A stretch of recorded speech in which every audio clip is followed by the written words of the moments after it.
Hello friends, welcome to our channel. Friends, Andhra Pradesh రాష్ట్రంలోని నిరుద్యోగులకి ఒక మంచి శుభవార్త ఫ్రెండ్స్. ఎందుకంటే ఆంధ్రప్రదేశ్ రాష్ట్రంలో చాలా రోజుల తర్వాత పర్మనెంట్ ప్రభుత్వ ఉద్యోగాల భర్తీ కోసం నోటిఫికేషన్ విడుదలైంది. విద్యుత్ శాఖ నుంచి నోటిఫికేషన్ విడుదలైంది. ఆంధ్రప్రదేశ్ రాష్ట్రంలోని అన్ని జిల్లాలకు చెందినటువంటి వారందరూ కూడా ఈ ఉద్యోగాలకి దరఖాస్తు చేసుకోవచ్చు ఫ్రెండ్స్. 13 జిల్లాల అభ్యర్థులు కూడా పోటీ పడేదానికైతే అవకాశం ఉంటుంది. టోటల్గా 398 పోస్టుల భర్తీ కోసం ఈ నోటిఫికేషన్ని విడుదల చేశారు. నోటిఫికేషన్ సంబంధించినటువంటి కంప్లీట్ డీటెయిల్స్ లేక వెళ్ళే ముందుగా ఇంకా ఎవరైనా మా ఛానల్ని సబ్స్క్రైబ్ చేయకుండా చూస్తున్నట్లయితే ఖచ్చితంగా సబ్స్క్రైబ్ చేసి ఆ వెంటనే వచ్చే బెల్ ఐకాన్ని యాక్టివేట్ చేయండి. మీరు మా ఛానల్ని సబ్స్క్రైబ్ చేయడం ద్వారా ఆంధ్రప్రదేశ్ గవర్నమెంట్ జాబ్స్కి సంబంధించి మేము పెట్టే ప్రతి లేటెస్ట్ వీడియో మీ మొబైల్కి నోటిఫికేషన్ ద్వారా వస్తుంది. ఇప్పుడే సబ్స్క్రైబ్ చేయండి ఫ్రెండ్స్. ఇక నోటిఫికేషన్ వివరాలు చూసుకున్నట్లయితే మనకి నోటిఫికేషన్ వచ్చేసి ఏపీ ఈపీడీసీఎల్ నుంచి విడుదల కావడం జరిగిందనమాట.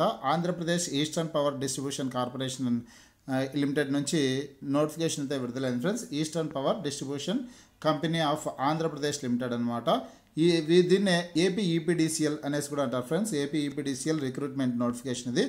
ఎనర్జీ అసిస్టెంట్ పోస్టుల భర్తీ కోసం ఈ నోటిఫికేషన్ విడుదల చేశారు. వీటినే జూనియర్ లైన్మెన్ గ్రేడ్ 2 పోస్టులు అని కూడా పిలుస్తారు. ఈ ఉద్యోగాలకి కేవలం మేల్ క్యాండిడేట్స్ మాత్రమే అప్లై చేసుకోవడానికి అవకాశం అయితే ఉంటుందన్నమాట. ఈ పోస్టులు పొందేటటువంటి అభ్యర్థులు గ్రామ సచివాలయం మరియు వార్డు సచివాలయాల్లో పనిచేయాల్సింది అయితే ఉంటుందన్నమాట.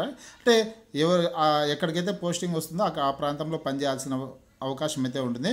మీ సొంత జిల్లాలోనే ఉద్యోగం చేసే ఒక మంచి అవకాశం మీకు ఉంటుంది ఫ్రెండ్స్. ఈ పోస్టులు పొందేటటువంటి అభ్యర్థులకి స్టార్టింగ్ 2 ఇయర్స్ పాటు నెలకు 15,000 రూపాయల శాలరీ అయితే ఇస్తారు. 2 సంవత్సరాల ప్రొబేషన్ పీరియడ్ కంప్లీట్ అయిపోయిన తర్వాత శాలరీ అయితే మారుతుందన్నమాట. ఎక్కువ శాలరీ అనేది పెరుగుతుంది. ఈ ఉద్యోగాలకి ఆన్లైన్ ద్వారా అప్లై చేసుకోవడానికి అవకాశం ఉంటుంది. ఆన్లైన్లో అప్లై చేసుకోవడానికి మీరు విజిట్ చేయవలసినటువంటి వెబ్సైట్ అడ్రస్ వచ్చి AP EPDCL website address friends. ఇక్కడ ఇచ్చారు చూడండి, www.apeasternpower.com అనే వెబ్సైట్ అడ్రస్ ద్వారా ఆన్లైన్లో దరఖాస్తు చేసుకోవచ్చు. వెబ్సైట్ లింక్ నేను డిస్క్రిప్షన్లో కూడా ఇచ్చాను. ఆ లింక్ మీద క్లిక్ చేసి కూడా మీరు డైరెక్ట్గా ఆన్లైన్లో అప్లై చేసుకోవడానికి అవకాశం అయితే ఉంటుంది. ఆగస్టు 30వ తారీఖు నుంచి సెప్టెంబర్ 24వ తారీఖు వరకు దరఖాస్తు చేసుకోవడానికి అవకాశం అయితే ఇచ్చారు ఫ్రెండ్స్. ఈరోజే ఈ నోటిఫికేషన్ వచ్చేసి అఫీషియల్ వెబ్సైట్లో విడుదల కావడం జరిగిందనమాట. ఇక్కడ జిల్లాల వారీగా పోస్టుల వివరాలను అయితే చూద్దాం. ఇక్కడ శ్రీకాకుళం జిల్లాలో ఎన్ని ఖాళీలు ఉన్నాయంటే 88 పోస్టులు ఖాళీలు ఉన్నాయి. వీటిలో బ్యాక్లాగ్ పోస్టులు ఉన్నాయి, జనరల్ పోస్టులు ఉన్నాయన్నమాట. అన్నీ కలుపుకొనేసి శ్రీకాకుళం జిల్లాలో 88 పోస్టులు ఖాళీలు అయితే ఉన్నాయి ఫ్రెండ్స్. అలాగే విజయనగరం జిల్లాలో 74 పోస్టులు ఉన్నాయి. విశాఖపట్నం జిల్లాలో 71, రాజమహేంద్రవరం జిల్లాలో 122 అంటే ఈస్ట్ గోదావరి జిల్లా. ఏలూరుకు సంబంధించి 43 పోస్టులు అయితే ఖాళీలు ఉన్నాయి ఫ్రెండ్స్. అంటే వెస్ట్ గోదావరి జిల్లాకు సంబంధించి 43 పోస్టులు అయితే ఖాళీలు ఉన్నాయి. ఈ 5 జిల్లాల్లో ఈ పోస్టులను అయితే భర్తీ చేయడం జరుగుతుందన్నమాట. టోటల్గా 398 పోస్టులు అయితే ఖాళీలు ఉన్నాయి ఫ్రెండ్స్. ఇక్కడ 5 జిల్లాలే ఇచ్చారు కదా, మీరేది 13 జిల్లాల అభ్యర్థులు కూడా అప్లై చేసుకోవచ్చు అన్నారే అనేసి మీరు అనుకోవచ్చు. ఇక్కడ ఈ 5 జిల్లాలు వచ్చేసి లోకల్ పరిధిలోకి వస్తాయి. ఈ లోకల్ పరిధిలో ఉన్నటువంటి పోస్టులకి 80% పోస్టులను అయితే లోకల్ అభ్యర్థులకి కేటాయించడం జరిగింది. అలాగే నాన్ లోకల్ ఓపెన్ కోటా కింద 20% పోస్టులను అయితే కేటాయించడం జరిగిందనమాట. ఈ 20% పోస్టులకు వచ్చేసి అన్ని జిల్లాలకు సంబంధించినటువంటి అభ్యర్థులందరూ కూడా పోటీ పడేదానికి అవకాశం ఉంటుంది.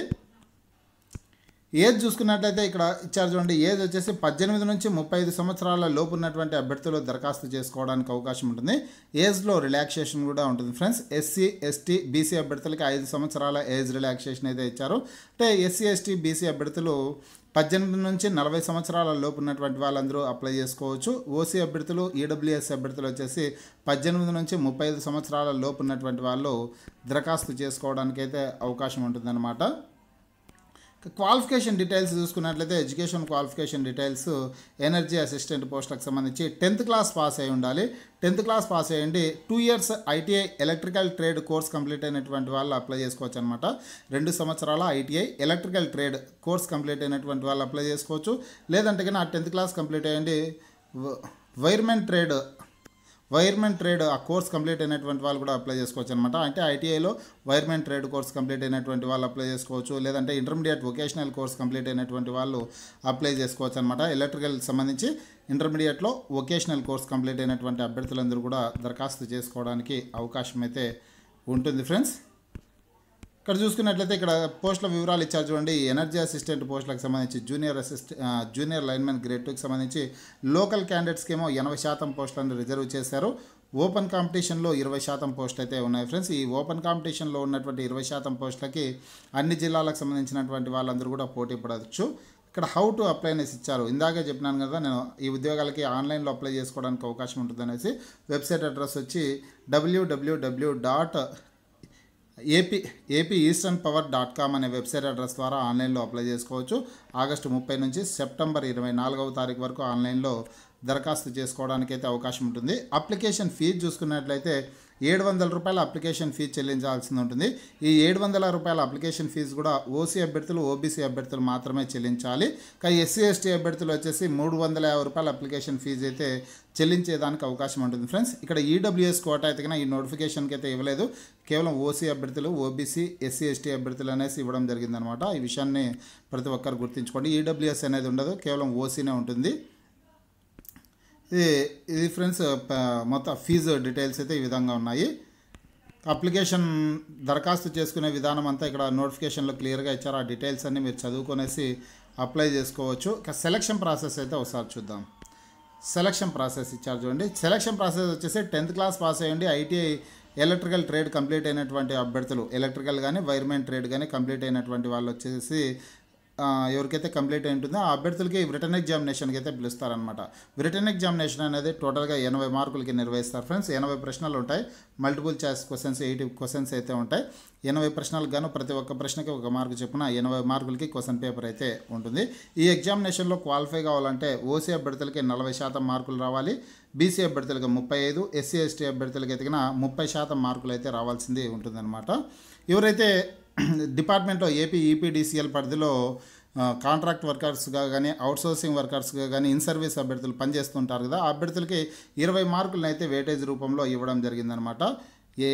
180 వర్కింగ్ డేస్ అయితే ఉండాల్సి ఉంటుంది. కనీసం 180 వర్కింగ్ డేస్ ఉన్నటువంటి వాళ్ళకి 20 మార్కుల్ని వేటేజ్ రూపంలో అయితే ఇచ్చారనమాట. సెలక్షన్ ప్రాసెస్ టోటల్గా చూసుకున్నట్లయితే 100 మార్కులకి అయితే సెలక్షన్ ప్రాసెస్ ఉంటుంది. ఇందులో 80 మార్కులు రిటర్న్ ఎగ్జామినేషన్ ఉంటే కన్నా మిగతా 20 మార్కులు వచ్చేసి వెయిటేజ్ రూపంలో ఇన్ సర్వీస్ అభ్యర్థులకి కేటాయించడం జరిగిందనమాట.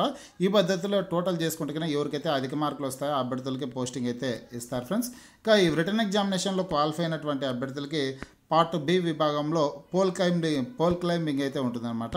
అంటే పోల్ ఎక్కాల్సి ఉంటుంది. ఈ పోల్ ఎక్కేది కూడా 15 నిమిషాల్లో పూర్తి చేయాల్సింది అయితే ఉంటుంది. ఒకసారి అటెంప్ట్ చేసినటువంటి వాళ్ళకి మళ్ళీ సెకండ్ ఛాన్స్ అయితే ఇవ్వరు. ఫస్ట్ అటెంప్ట్లోనే ఫోల్ ఎక్కాల్సింది ఉంటుంది. ఫోల్ ఎక్కిన తర్వాత టాప్లోకి వెళ్ళిందో టాప్లో చేయి పెట్టి మళ్ళీ కిందికి దిగాల్సింది అయితే ఉంటుందన్నమాట. ఇది ఫోల్ ఎక్కే ప్రాసెస్. ఈ ఫోల్ ఎక్కేది కంప్లీట్ అయిపోయిన తర్వాత మీటర్ రీడింగ్ అయితే తీయాల్సి ఉంటుంది. అలాగే సైక్లింగ్ కూడా ఉంటుందన్నమాట. సైక్లింగ్ అంటే సైకిల్ తొక్కాల్సి ఉంటుంది ఫ్రెండ్స్. మీటర్ రీడింగ్ సైకిల్ తొక్కేది పెద్ద ఇబ్బందిగా అయితే ఉండదు, త్వరగానే నేర్చుకోవచ్చు. సైకిల్ అంటే దాదాపు అందరికీ వచ్చి ఉంటుంది. ఇక ఫోల్ ఎక్కేదే తెలిసి ఉండాల్సింది ఉంటుంది అనమాట. ఫోల్ ఎక్కాలంటే కన్నా మీరు ఇప్పటి నుంచే ప్రాక్టీస్ చేయండి. ప్రాక్టీస్ మొదలు పెడితే కన్నా ఖచ్చితంగా ఆ ఫోల్ క్లైంబింగ్ ఎగ్జామినేషన్ సందర్భానికి ఖచ్చితంగా మీరు పూర్తి స్థాయిలో సన్నద్ధమై ఉండొచ్చు. ఈ పద్ధతుల ద్వారా అభ్యర్థులను అయితే సెలెక్ట్ చేస్తారు ఫ్రెండ్స్. ఇక ఈ ముఖ్యమైన డేట్స్ అన్ని ఇక్కడ క్లియర్గా ఇచ్చారు చూడండి. ఇందాకనే నేను చెప్పాను ఎప్పటి నుంచి అప్పటి వరకు అప్లై చేసుకోవచ్చు అంటే ఆగస్టు 30 నుంచి సెప్టెంబర్ 24వ తారీఖు వరకు అప్లై చేసుకోవచ్చు అనేసి ఇచ్చాను. ఇక రిటర్న్ ఎగ్జామినేషన్ డేట్ చూసుకున్నట్లయితే అక్టోబర్ 10వ తారీఖు ఉదయం 11 గంటల నుంచి 12 గంటల 45 నిమిషాల వరకు ఎగ్జామినేషన్ అయితే నిర్వహించడం జరుగుతుందన్నమాట. అదే రోజే ప్రిలిమినరీ కీని కూడా విడుదల చేస్తారు ఫ్రెండ్స్. ఎగ్జామినేషన్ సంబంధించినటువంటి కీని కూడా విడుదల చేస్తారు. అబ్జెక్షన్స్ ఏమన్నా పెట్టుకునే వాళ్ళు ఉంటే కానీ పెట్టుకునే దానికి కూడా అవకాశం ఇస్తారు. అక్టోబర్ 10 నుంచి అక్టోబర్ 13వ తారీఖు వరకు అబ్జెక్షన్స్ ఏమన్నా కీలో అబ్జెక్షన్స్ ఉంటే పెట్టుకోవచ్చు. ఇక ఫైనల్ రిటర్న్ ఎగ్జామినేషన్ సంబంధించినటువంటి ఫైనల్ రిజల్ట్ వచ్చేసి అక్టోబర్ 22వ తారీఖున విడుదల చేయడం జరుగుతుందన్నమాట. ఈ ఫోల్ క్లైంబింగ్ అనేది నవంబర్ 1వ తారీఖు నుంచి నవంబర్ 6వ తారీఖు వరకు ఫోల్ క్లైంబింగ్ అయితే నిర్వహిస్తారు ఫ్రెండ్స్. ఇది ముఖ్యమైన డేట్స్ అనమాట. ఇక పోస్టుల వివరాలు చూసుకున్నట్లయితే జిల్లాల వారీగా ఓపెన్లో ఎన్ని పోస్టులు ఉన్నాయి, అదేవిధంగా బ్యాక్లాగ్ పోస్టులు ఎన్ని, ఓపెన్లో ఎన్ని పోస్టులు ఉన్నాయి, లోకల్లో ఎన్ని పోస్టులు ఉన్నాయనే డీటెయిల్స్ అన్నీ ఇచ్చారు చూడొచ్చు. ఇక్కడ శ్రీకాకుళం జిల్లాకు సంబంధించి బ్యాక్లాగ్ పోస్టులు ఇవన్నమాట. బ్యాక్లాగ్ పోస్టులలో ఓపెన్ కోటా కింద ఒక పోస్ట్ ఉంది, లోకల్లో వచ్చేసి 21 పోస్టులు ఉన్నాయి.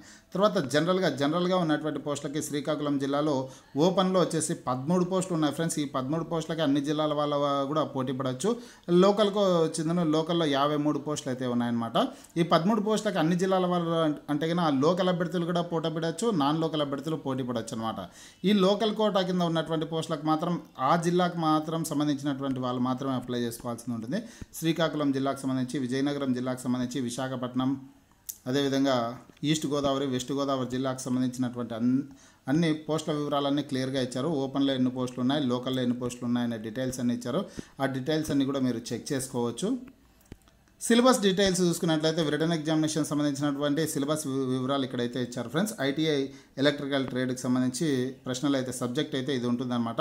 మీరు ఐటీఐ చదివినప్పుడు ఎలక్ట్రికల్ ట్రేడ్ సంబంధించినటువంటి సిలబస్ ఉంటుంది కదా, ఆ సిలబస్ని పూర్తి స్థాయిలో ప్రిపేర్ అయితే సరిపోతుంది. అలాగే మన ఛానల్లో కూడా సిలబస్ వీడియోస్ అయితే అప్లోడ్ చేయడం జరుగుతుంది. ఎవరైనా కామెంట్లో తెలపండి ఫ్రెండ్స్, సిలబస్ వీడియోస్ మాకు కావాలి అనేసి కామెంట్లో తెలిపితే కన్నా, మీరు ఎంత ఎక్కువ మంది కామెంట్లో తెలిపితే కన్నా వాళ్ళందరినీ దృష్టిలో పెట్టుకునేసి అయితే వీడియోస్ చేస్తాను. కేవలం కొంతమంది కామెంట్స్ తెలిపారనుకోండి వీడియోస్ అయితే చేయను ఫ్రెండ్స్, ఎందుకంటే నాకే టైం వేస్ట్, మీకు కూడా ఇబ్బందిగా ఉంటుందన్నమాట. కనీసం 1000 మంది అన్న సిలబస్ వీడియోస్ కావాలి అనేసి కోరుకున్నట్లయితే కన్నా ఖచ్చితంగా నేను సిలబస్ వీడియోస్ అయితే చేస్తాను. ఐటీఐ ఎలక్ట్రికల్ ట్రేడ్కి సంబంధించి 80 ప్రశ్నలు అయితే ఇస్తారు. 1 గంట 45 నిమిషాల సమయం ఇవ్వడం జరుగుతుంది. 80 మార్కులు అనమాట. సిలబస్ వివరాలన్నీ ఇక్కడ క్లియర్గా ఇచ్చారు, మీరు చూసుకోవచ్చు. చాలా టాపిక్స్ అయితే ఉన్నాయి. ఇక్కడ టాపిక్స్ వైజ్గా చూసుకున్నట్లయితే fundamentals of electrical engineering, electromagnetism, అలాగే ఎలక్ట్రోమ్యాగ్నెటిక్ ఇండక్షన్, సెల్స్ అండ్ బ్యాటరీస్కి సంబంధించి, అలాగే ఎలక్ట్రోస్టాటిక్స్కి సంబంధించినటువంటి అంశానికి సంబంధించినటువంటి ప్రశ్నలు అడుగుతారు. అలాగే electrical wiring accessories, wiring tools and wire జాయింట్కి సంబంధించినటువంటి అంశానికి సంబంధించినటువంటి ప్రశ్నలు అడుగుతారు. వైరింగ్ సిస్టమ్స్ అండ్ వైరింగ్ సర్క్యూట్స్కి సంబంధించి, ఎర్తింగ్కి సంబంధించి, IE rules for electrical wiring సంబంధించి, ఇండికేటింగ్ ఇన్స్ట్రుమెంట్స్కి సంబంధించి, అలాగే ఇంటిగ్రేటింగ్ ఇన్స్ట్రుమెంట్స్కి సంబంధించి, తర్వాత స్పెషల్ ఇన్స్ట్రుమెంట్స్కి సంబంధించినటువంటి అంశానికి సంబంధించినటువంటి ప్రశ్నలు అడుగుతారనమాట. Semiconductor devices and their applications, ఈ అంశం నుంచి, డీసీ జనరేటర్స్ నుంచి, అదేవిధంగా డీసీ మోటార్స్ నుంచి, ఏసీ ఫండమెంటల్స్ అండ్ సర్క్యూట్స్ అనే అంశానికి సంబంధించినటువంటి ప్రశ్నలు అడుగుతారు. ట్రాన్స్ఫార్మర్స్, అలాగే ఆల్టర్నేటర్స్, 3 ఫేస్ ఇండక్షన్ మోటార్స్, తర్వాత single phase induction motors, generation of power, transmission and distribution of power, planning, estimation and costing of wiring, తర్వాత ఇల్యూమినేషన్. ఈ 24 అంశాలకు సంబంధించినటువంటి ప్రశ్నలు అయితే అడుగుతారు ఫ్రెండ్స్. ఇక క్వశ్చన్ పేపర్ మోడల్ ఏ విధంగా ఉంటుందనేసి ఇక్కడ క్లియర్గా ఇచ్చారు, మీరు ఆ వివరాలన్నీ చూసుకోవచ్చు అనమాట. మోడల్ పేపర్ అయితే ఇవ్వడం జరిగింది. క్వశ్చన్ పేపర్ అనేది ఇంగ్లీష్ లాంగ్వేజ్లో ఉంటుంది, అలాగే తెలుగు లాంగ్వేజ్లో ఉంటుంది. మల్టిపుల్ చాయిస్లో ప్రశ్నలు అయితే అడుగుతారు. ఇక్కడ కొన్ని ప్రశ్నలు అయితే మోడల్ క్వశ్చన్స్ అయితే ఇచ్చారు. ఈ పద్ధతిలో క్వశ్చన్ పేపర్ ఉంటుందన్నమాట. మీరు ఈ విధంగా ప్రిపేర్ కావాల్సింది అయితే ఉంటుంది ఫ్రెండ్స్. మీకు ఈ వీడియో నచ్చినట్లయితే లైక్ చేయండి, షేర్ చేయండి.